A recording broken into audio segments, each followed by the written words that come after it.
Friends, आज पूरी दुनिया भारत की तरफ उम्मीद भरी निगाहों से देख रही है।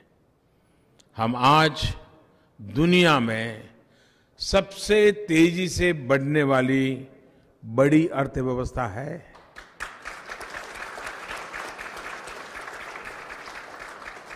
हमारी इकोनॉमी मजबूत हुई है। 2014 के पहले हम यही सुनते थे कि भारत यानी फ्रेजाइल 5 में एक।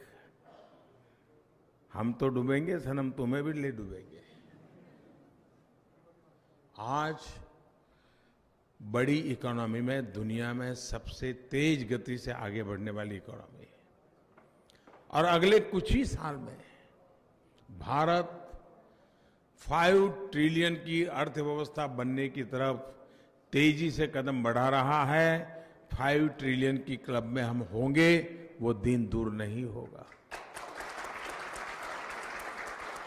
और जब 2014 में मैंने जब कार्यभार संभाला था, तब दुनिया में आर्थिक दृष्टि से हम 11वें नंबर पर थे। आज हम 6 पर पहुंच गए और 5 होने में देर नहीं लगेगी, आप विश्वास कीजिए। और हमारी कोशिश ये है कि अगले 1.5 दशक में भारत टॉप 3 में जगह बना ले। फ्रेंड्स, भारत में पिछले 4.5 साल में हम ईज ऑफ लिविंग और ईज ऑफ डूइंग बिजनेस सुनिश्चित करने में जुटे हैं। निरंतर हो रहे आर्थिक और सामाजिक सुधारों के कारण हम सफलता भी प्राप्त कर रहे हैं। सबसे बड़ा indirect tax reform, goods and service tax, GST, आज सिस्टम का हिस्सा है। सरदार वल्लभ भाई पटेल ने देश को एक किया था। उसके बाद आर्थिक रूप से देश के एकीकरण का काम जीएसटी के द्वारा हुआ है। हमने कैशलेस इकोनॉमी की तरफ दृढ़ता से कदम बढ़ाए हैं। हमने फिस्कल डिसिप्लिन को कायम रखा है। इसका नतीजा ये हुआ है कि पिछले 4 वर्षों में ईज ऑफ डूइंग बिजनेस के मामले में हमने ग्लोबल रैंकिंग में 65 स्थानों की छलांग लगाई है। और दुनिया को अचरज हो रहा है कि इतना बड़ा देश, इतनी विविधताओं से भरा हुआ देश, डेवलपिंग कंट्री, ये इतना बड़ा जंप लगा सकता है क्या? वर्ल्ड बैंक के चेयरमैन ने मुझे स्पेशली फोन किया था। बोले हमारे लिए बड़ा सरप्राइज है कि कोई देश डिटर्मिनेशन के साथ इतना बड़ा परिणाम ला सकता है। और ये हिंदुस्तान की ताकत है कि लाए। हम बहुत ही जल्द आ गए, मतलब वहां मौज करो, ये मोदी नहीं कर सकता।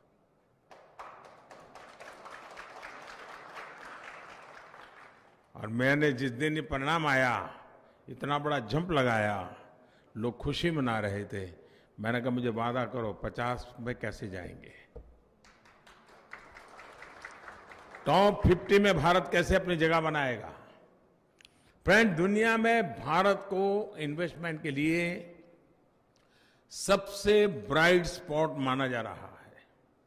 और इसलिए देश को पिछले 4 वर्षों में रिकॉर्ड $263 बिलियन का एफडीआई प्राप्त हुआ है। फ्रेंड्स, आप में से कुछ लोग अभी हाल में भारत आए होंगे। आपको अपना देश बदला हुआ दिखा होगा। बोलो ना, आते ही नहीं हो क्या? अगर आए होंगे तो जरूर बदला हुआ नजर आया होगा। पिछले 4 साल में भारत में तेजी से बदलाव हो रहा है। आज भारत में करीब करीब हर व्यक्ति के पास बैंक अकाउंट है और इसके लिए सिर्फ 1000 दिनों में 33 करोड़ से ज्यादा खाते खोले गए। और एक रिपोर्ट ये कहती है कि दुनिया में पिछले 4 साल में जितने बैंक अकाउंट खोले गए उसके 50% अकेले हिंदुस्तान में खोले गए। और खाते खोले गए इतना ही नहीं, ये गरीब लोग हैं। जब बैंक में खाता खुला तो उनको भी सेविंग करने का मन कर गया। इन खातों में आज $12 बिलियन जमा है। दुनिया इस समय भारत में फाइनेंशियल इंक्लूजन की क्रांति बड़ी बारीकी से देख रहा है।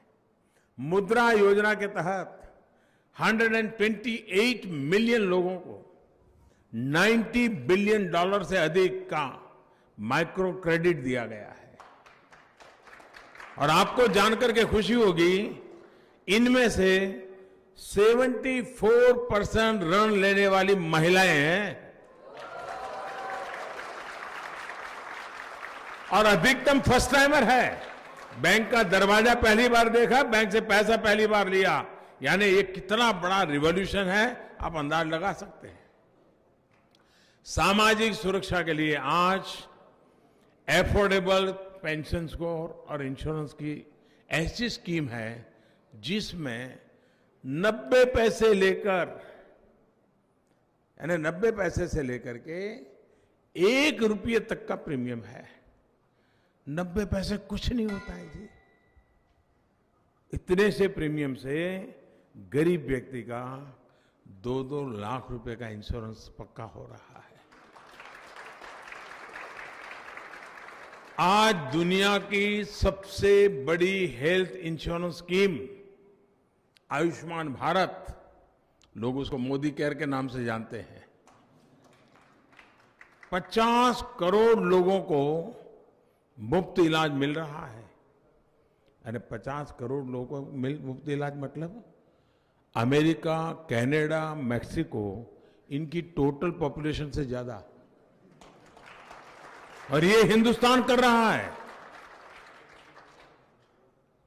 दुनिया की सबसे बड़ी ऊंची मूर्ति स्टैच्यू ऑफ यूनिटी आज भारत का नाम लिया जाता है। ऐसे बहुत से काम हैं जिनसे देश की प्रतिष्ठा को शक्ति मिली है। डिजिटल इंडिया से भारत के लोगों के जीवन में तेजी से बदलाव आया है। आज करीब करीब हर भारतीय के पास बायोमेट्रिक आइडेंटिटी है। देश के 1.25 लाख गांवों में ऑप्टिकल फाइबर पहुंचा है। फ्रेंड्स, आज कई मामलों में भारत दुनिया के वर्ल्ड लीडर्स की पंक्ति में खड़ा है।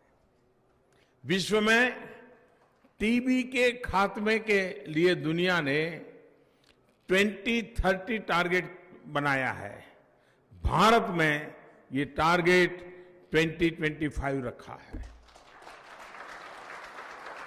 और 130 करोड़ भारतीयों की तरफ से मैं आपको विश्वास दिलाता हूं कि हम 2025 में ये गोल अचीव करके रहेंगे।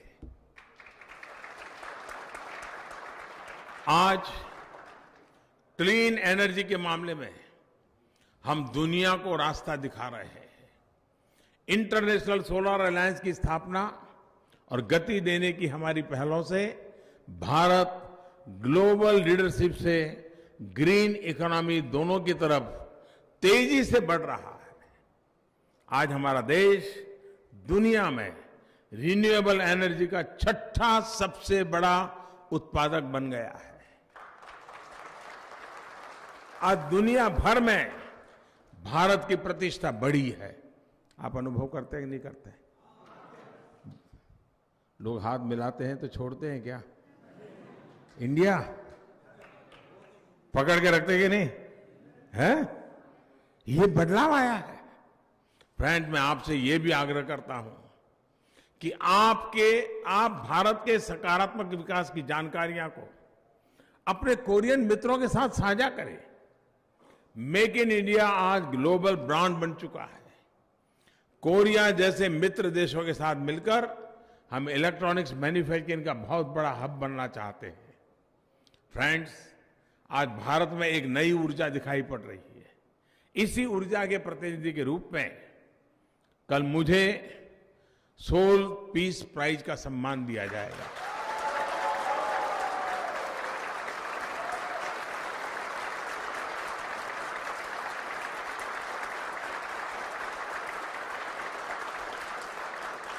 ये पुरस्कार मेरा नहीं है।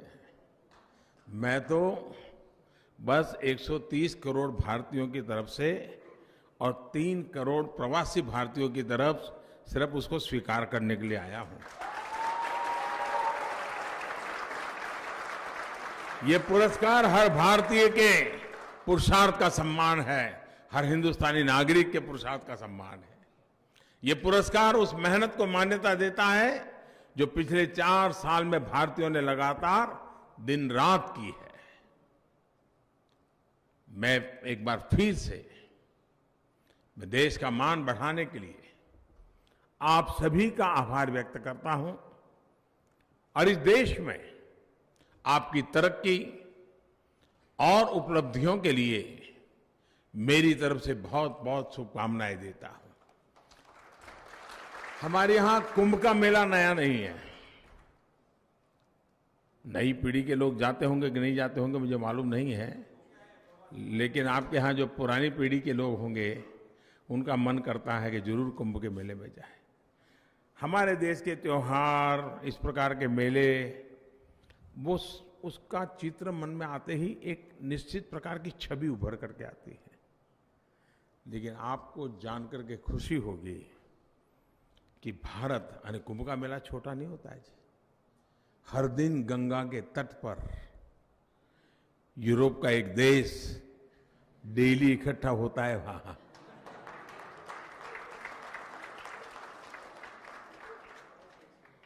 और पूरे कुंभ के मेले के दरमियान गंगा में डुबकी लगाने वालों की संख्या 4 कोरिया से ज्यादा होगी।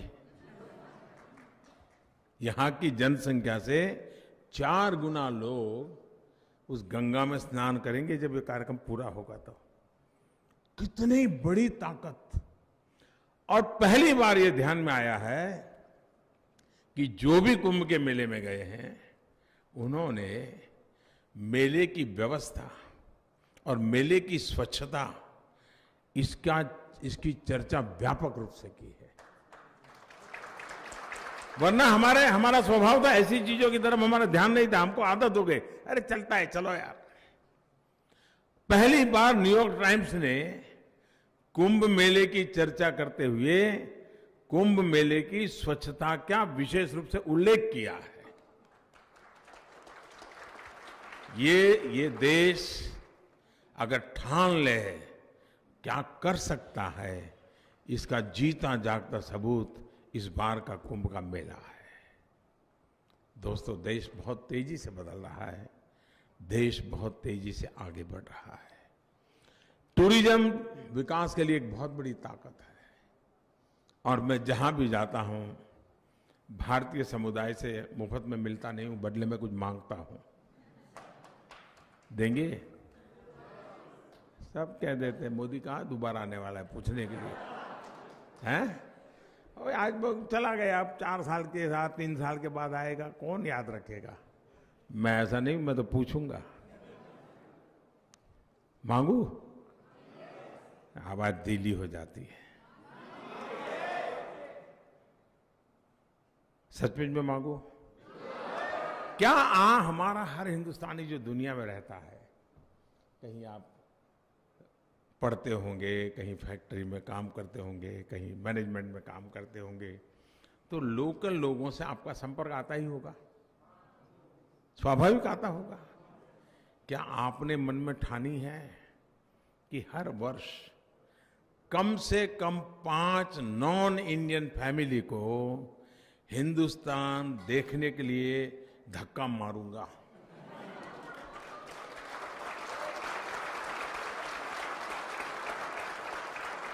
इतना कर सकते हो क्या?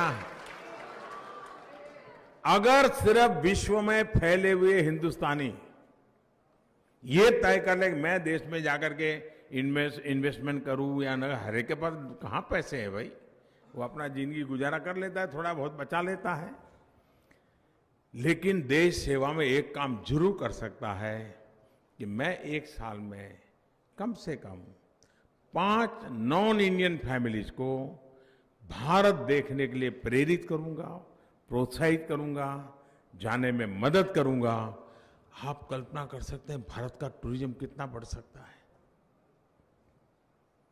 कितनी बड़ी सेवा आप कर सकते हैं। तो मैंने आपसे मांगा है, मैं पूछूंगा हमारे एम्बेसी को कि कितनों ने वीजा मांगा, भाई बताओ।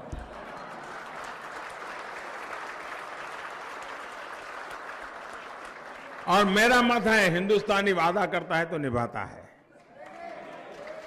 लो, मैं आपकी तारीफ कर रहा हूं, आप ही हंस रहे हो।